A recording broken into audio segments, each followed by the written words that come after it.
Hola y bienvenidos a una nueva edición de Enfoque. Cada mes de marzo, durante la celebración de las dos sesiones, la mejora de las condiciones de vida del pueblo es uno de los temas más discutidos por los diputados que forman la Asamblea Popular Nacional y por los miembros de la Conferencia Consultiva Política del Pueblo Chino. Y también es un tema que despierta gran interés entre toda la población china. ¿Cuáles son los logros alcanzados en los últimos 5 años en este sentido y cuáles son las metas fijadas por el gobierno para mejorar aún más las condiciones de vida del pueblo chino? Para hablar de estos temas, hoy tenemos el honor de contar con la presencia de dos invitados en nuestro estudio. Han Han, doctora de la Academia China de Ciencias Sociales, bienvenida. Mucho gusto. Y también nos acompaña el señor César Santos, periodista colombiano, bienvenido. Muchas gracias, Sánchez. Conozcamos los esfuerzos que ha hecho el gobierno chino en los últimos 5 años para mejorar las condiciones de vida de la población. Veamos. En los últimos 5 años, China ha estado constantemente trabajando en la mejora de las condiciones de vida de su pueblo. La red de vías del tren de alta velocidad ha superado los 25.000 kilómetros, cubriendo un 65% del total mundial. Los kilómetros de carretera aumentaron de 96.000 a 136.000 kilómetros. Se han construido 46 aeropuertos nuevos en todo el país y 122 grandes proyectos hidráulicos están en construcción. Por otro lado, se han realizado una serie de medidas con resultados positivos en la erradicación de la pobreza. China invirtió 44.200 millones de dólares en este sector, lo que permitió que 68 millones de personas salieran de la pobreza. El gasto del país en educación representa más del 4% del PIB y la mejora de la nutrición ha beneficiado a más de 36 millones de estudiantes en las zonas rurales. Al mismo tiempo, se crearon más de 66 millones de nuevos empleos en las ciudades. Un total de 1.350 millones de personas tienen acceso a cobertura médica básica. En los últimos 5 años, la economía china ha experimentado una serie de cambios estructurales importantes. La tasa de contribución del consumo aumentó del 54,9% al 58,8% y la industria de servicios se ha convertido en la principal fuerza impulsora del crecimiento económico. Mientras tanto, el medio ambiente del país ha visto una mejora gradual. La concentración de PM2,5 en áreas clave se redujo en más del 30% y el consumo de energía y el consumo de agua por unidad de PIB cayeron en más del 20% en promedio. Bueno, entre todos esos temas relacionados con la mejora de las condiciones de vida del pueblo, ¿cuáles les llama más la atención, César? Bueno, Sancha, son muchos los temas, ¿no? Tenemos que ser conscientes que ya las decisiones que se toman en las sesiones, algunas de ellas tienen alcance o por lo menos interés mundial. Entonces, desde otros países le prestan atención a los grandes temas, a la meta de crecimiento económico, a la cuestión macroeconómica de cómo va a afectar las relaciones económicas entre los dos países, también la cuestión empresarial. Pero al ciudadano de la calle le preocupan otros temas, como la fijación del salario mínimo, también la reforma tributaria, cómo hacer los ajustes a los pagos sobre el impuesto a la renta, de pronto si se va a aplicar o no el impuesto predial, este tipo de cosas, ¿no? Las tarifas de celular incluso, que es un tema que pues a todos nos interesa mucho porque todo el mundo usa celular, ya prácticamente son muy pocas las personas que no, y pues el año pasado se modificaron las tarifas. Este año se dice que se van a modificar las tarifas de datos, digo el año pasado las de telefonía celular como tal, este año las de datos. Entonces son muchísimos los temas que se tocan allí y que tocan directamente al ciudadano común. Pero el tema que conozco que mucha gente le afecta y que a mí me preocupa inmediatamente es el tema de la educación, porque pues la mayoría de las familias chinas tienen niños y ya en edad escolar y hay que ver si se está garantizando plenamente o no este tema. Yo me puedo poner como ejemplo porque mi esposa es china y mis hijas son chinas y ya llevo mucho tiempo acá y en determinado momento teníamos ciertas dificultades para que las niñas accedieran a la educación. Sin embargo, afortunadamente, gracias a esas reformas que se han ido haciendo poco a poco y muy oportunamente hemos logrado garantizar el cupo de las dos. Y otro pequeño aspecto allí dentro de la educación es el de la regulación que se va a hacer a las clases extracurriculares, que también la presión sobre los niños chinos es altísima tienen muchas tareas, tienen mucho, cuando no están en la clase en la escuela, están en clase por fuera de inglés, de chino, de matemáticas, lo que sea, y esto se ha salido un poco de cauce, entonces ya el gobierno dijo, esto también lo vamos a controlar mejor, de forma que los niños tengan que rendir lo que tienen que rendir y que los padres no tengan que gastarse la mitad del sueldo en la educación de los niños. Entonces, son varios los temas que tocan directamente al ciudadano común. Y Han Han, ¿qué le impresiona más? A mí me interesa fuera de la educación y el costo de celular, me interesa más sobre la pobreza, porque como saben de todo, no todos los chinos vivimos en la ciudad, pero la mayoría o la gran cantidad de la población de China vive en el campo, y gracias a la política relacionadas a la tecnología informática y la política de transporte que realizamos, el envío rápido de las frutas y las verduras de la montaña o del campo a la ciudad. Y una cosa que me impresionó mucho es que en WeChat hemos visto que hay muchas noticias relacionadas sobre la venta de frutas en la montaña, o sea, en la provincia de Shanxi o más del suroeste, pero todos mis amigos tienen el interés de comprar este tipo de fruta para ayudar un poquito a los campesinos desconocidos y lejos, y de esta forma realizan un apoyo constante para los campesinos y el lugar rural, y me parece que esta forma es mejor que una inversión o una donación de cosas para los campesinos lejos. Y al mismo tiempo podemos ver que nuestra política de la erradicación de la pobreza no se limite a una política, sino también relacionados a otras políticas, sea de otros sectores. Sí, como bien ha comentado Han Han, la erradicación de la pobreza es un sector en que el gobierno trabaja más. En los últimos 5 años, China ha sacado de la pobreza a más de 68 millones de personas. Y Han Han, ¿cómo ve esta cifra? Y además de esta cifra también leí otras cifras relacionadas a las zonas rurales, tal como en el año 2000, desde el año 2013 hasta el año 2016 sube el ingreso disponible de hogares rurales de más de 10%. Comparado con la misma cifra de la ciudad, este desarrollo sube mucho más y más destacado. ¿Y por qué es esto? Primero es gracias a la erradicación de pobreza, y otra es gracias al cambio o al mejoramiento de la economía china, porque antes tenemos una política de la pobreza relacionada a la política, pero en los últimos años hemos visto que muchos sectores y muchos gobiernos, sea local o sea central, participan a esta actividad, y al mismo tiempo hemos visto que los sectores judiciales también ingresan a esta actividad, que ellos dan apoyo o incluso establecer fondos especiales para los pobres, o sea, los pobres que recientemente salir de cárcel, o un fondo para los personas que tienen problema de resolver para resolver de sus familias, y de esta forma me parece que esta política relacionada a la pobreza es más completa y el contenido es más eficaz, con más eficacia. Sí, y César, ¿cómo ve estos trabajos que ha hecho el gobierno para erradicar la pobreza? Pues un país necesita, para poder progresar, necesita primero que todo sacar a toda su población de la pobreza. Mientras haya gente pobre, no se puede concentrar plenamente en el desarrollo del país. Entonces, así como tú dices que en los últimos 5 años han sido más de 68 millones de personas que han salido de la pobreza, hay una cifra que se repite con frecuencia y a veces la gente piensa que por repetirlas tanto como que pierden algo de cuerpo, ¿no? Que es esta cifra de que en los últimos 40 años han sido más de 700 millones de personas que han salido de la pobreza.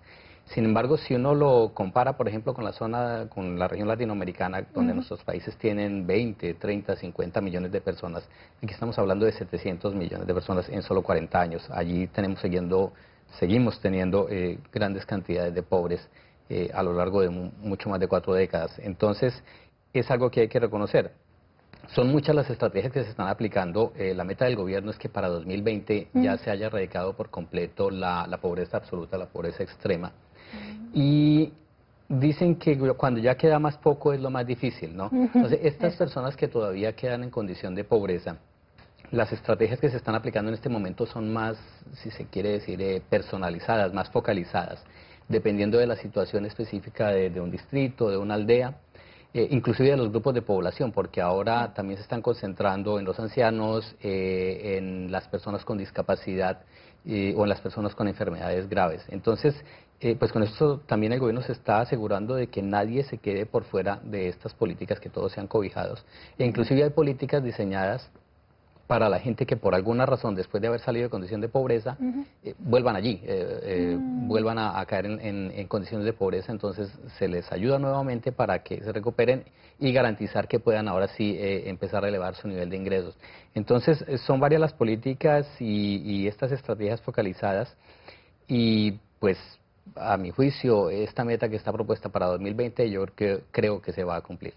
Ya, y para el alivio de la pobreza, un trabajo muy esencial es la educación, una educación justa y de buena calidad. Entonces, Han Han, ¿cómo ve este sector?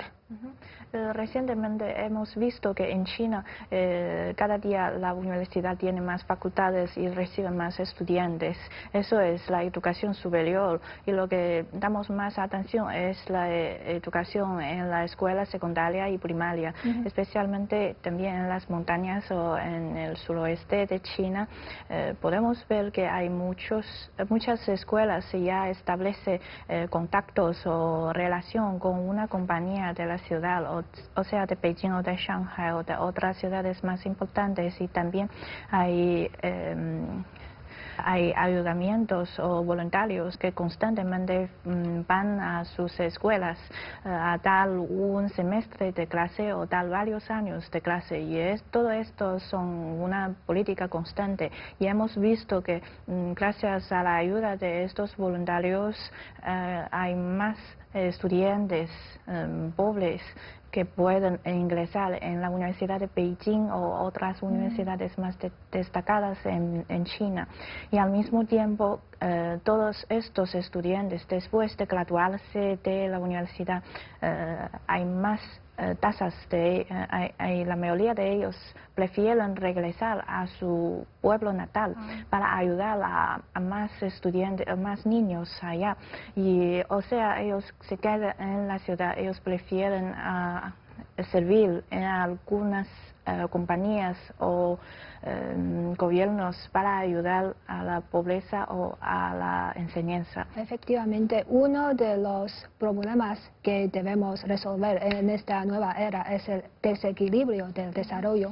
Entonces, no solamente necesitamos una justicia, una igualdad en la educación, sino también en los servicios médicos o seguridad social. Entonces, Han Han, ¿cómo debemos perfeccionar nuestro sistema de seguridad social?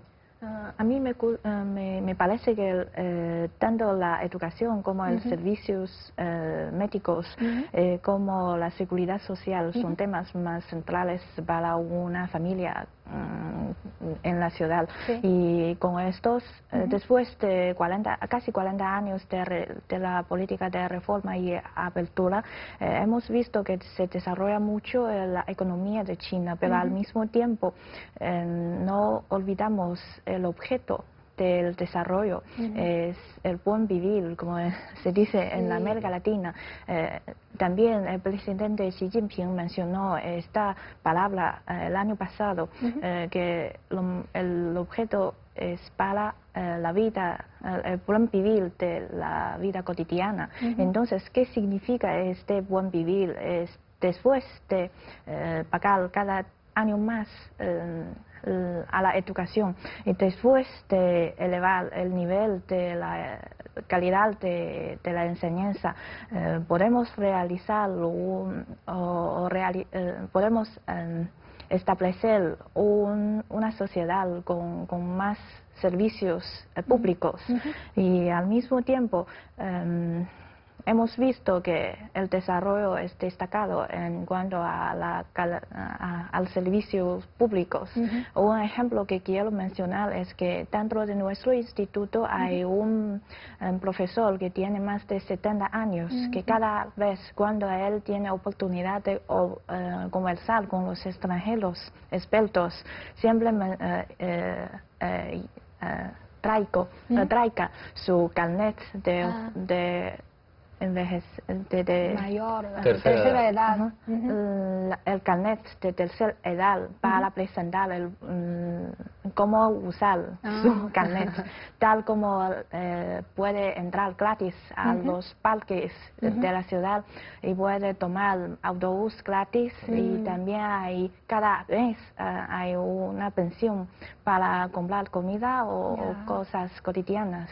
Y cada vez al escuchar esto, los expertos extranjeros, especialmente los mayores, le admiraron mucho y eso es un buen ejemplo para presentar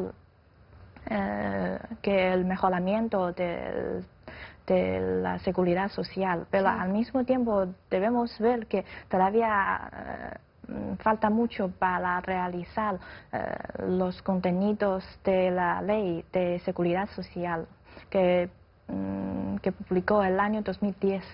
Sí. Y otro tema que nos preocupa mucho es el medio ambiente. Y César, usted ya lleva varios años viviendo en China. ¿Y qué impresión le da el medio ambiente de China? Es un tema muy interesante y es un tema que está en boca de todo el mundo, y es un tema que apasiona a muchas personas porque nos toca más directamente que nada. Y es algo que se puede ver literalmente y que causa mucha satisfacción. Si hay un aspecto en el que yo destacaría lo que ha hecho China hasta ahora es en la lucha contra la contaminación, porque los resultados se ven. Pero más que los resultados se ven las acciones. Por ejemplo, la cantidad de autobuses eléctricos que hay en las calles, que se ha multiplicado, no tengo cifras, pero se ha multiplicado enormemente en los últimos años, donde los autobuses eran un problema importante, un componente importante de la comunicación, pero ahora es una cantidad de autobuses eléctricos que están circulando a toda hora y ya no contaminan. Ahora, no solo son autobuses, también mucha gente, el gobierno está subvencionando la compra de automóviles privados eléctricos, y es un número que está creciendo exponencialmente cada año también. De hecho, ahora se va a facilitar el ingreso de los vehículos eléctricos y de nuevas energías importados. También se van a bajar los aranceles. Esa es otra medida que vale tener la pena. Entonces, son medidas efectivas que está tomando el gobierno y también lo que está haciendo el mercado. Ahora están las bicicletas compartidas, que son moda y son un gran componente de esta lucha contra la contaminación, porque es mucha la gente que prefiere usar la bicicleta a llevar su propio carro. También está la reducción de la capacidad industrial y un uso eficiente de la energía. Los purificadores de aire, que hace unos años tocaba pagarlos y esperar a que los entregaran porque no había suficiente suministro, este año ya casi que no fueron necesarios. Mucha gente, o sea, ahora hay demasiadas existencias y no hay quien los compre. Y allí es donde más toca a la gente, donde tú lo puedes sentir. Este invierno estuvo inusualmente limpio, tanto que la gente ya se había acostumbrado, y cuando llegó el día contaminado, la gente hablaba de eso todo el día en Huicha, de que ¿qué pasó? ¿Qué pasó? ¿Y por qué está contaminado así si todos estos días han estado bien? Es eso porque lo que hemos tenido más días de días azules. Exactamente. Todos podemos observarlo. Eso sí se puede ver, se puede palpar inmediatamente, y entonces esa es la parte más importante. Ahora la gente la que está exigiendo, que está denunciando que aquí hay una empresa que contamina, que el carro de tal señor no está en regla y entonces está contaminando. Esa es la parte buena, y yo creo que eso no tiene marcha atrás. La gente seguirá teniendo más conciencia y el gobierno seguirá aplicando más medidas, y las metas de contaminación, de lucha contra la contaminación, se seguirán cumpliendo. Ya. ¿Y Han, cómo ve estas medidas para sanear el medio ambiente? Como vivo también en Beijing, el color del cielo puede decir de todo, y casi no hace falta de calcular la tasa de la contaminación. Podemos ver el color se cambia casi totalmente, y ahora casi en todo el invierno no hace falta de llevar ningún máscara. Sí, hemos tenido un invierno mucho más agradable. Pero bajo con este resultado también necesitamos ver cómo podemos realizarlo muy rápido, que una parte es con los métodos administrativos, otra parte es por los métodos judiciales. Gracias a la política de enviar a las fábricas cercanos a la ciudad, a otros lugares más lejos, para disminuir los esfuerzos, para disminuir la contaminación de aire, y al mismo tiempo también veamos que trabajan mucho los departamentos judiciales, que ellos usan más la ley de medio ambiente para proteger el aire y el agua y muchos otros sectores que según con la ley, con el caso público podemos ver que las compañías pueden tener más control. Eso también puede realizar la necesidad de supervivencia de sus comercios, de sus negocios y también de sus fábricas. Ya, y usted ha mencionado la ley, y en los últimos 5 años China ha hecho mucho trabajo para promover la gobernanza del país según la ley. Entonces, Han, ¿cómo ve este factor? Desde el punto de vista, como los expertos o los juristas, se da atención primero es la gobernanza del país según la Constitución, como la Constitución es la base elemental para el sistema jurídico de un país, y al mismo tiempo fuera de esto, de los expertos, hemos visto que en los últimos años hemos tenido más acciones de legislación, que esto gracias a la ley de legislación, que ahora las asambleas locales tienen su poder de legislar, y al mismo tiempo en cuanto a la administración o la realización de la ley, hemos visto que los gobiernos locales o centrales tienen el principio de administrar según la ley y tienen el objeto de sin la ley no hacen nada, no administran nada. Y en cuanto al departamento judicial, hemos visto que antes de hacerle como un juez, ellos tienen el proceso de pasar exámenes y pasar varios años de trabajar o dedicar relacionados a los asuntos jurídicos, y esto significa un perfeccionamiento o profesionamiento de los jueces y las personas relacionados al sector judicial. Y todo esto podemos ver que es una influencia o una tendencia de la parte del gobierno o de la asamblea, pero al mismo tiempo esto también influencia mucho a los ciudadanos, que en China ya tenemos el día de Constitución, que en el día los expertos y jueces van a salir a la calle a presentar el sentido o el principio o el contenido de la Constitución. Esto no solamente un día para celebrar, sino también es una difusión del concepto para los ciudadanos, que con un sistema jurídico podemos realizar un desarrollo más estable. Ya. Y César, ¿por qué es tan importante un sistema legal sólido para la vida de la gente? Pues es la garantía, primero, del orden del país, y segundo, de que pueda evolucionar, ¿no?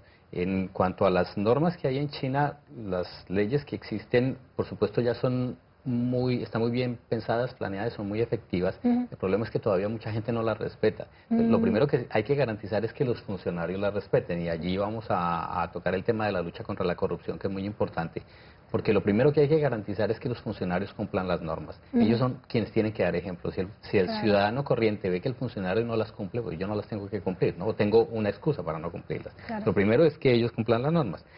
Y segundo, que la gente, hay muchas personas que tienen la concepción de que violar las normas es como una actitud audaz o valiente, y eso también hay que corregirlo, porque la gente tiene que entender que todos tenemos que regirnos, o sea, por las normas, por las reglas, que en la medida en que todos lo hagamos de la misma forma, pues va a ser mucho más fácil avanzar y progresar.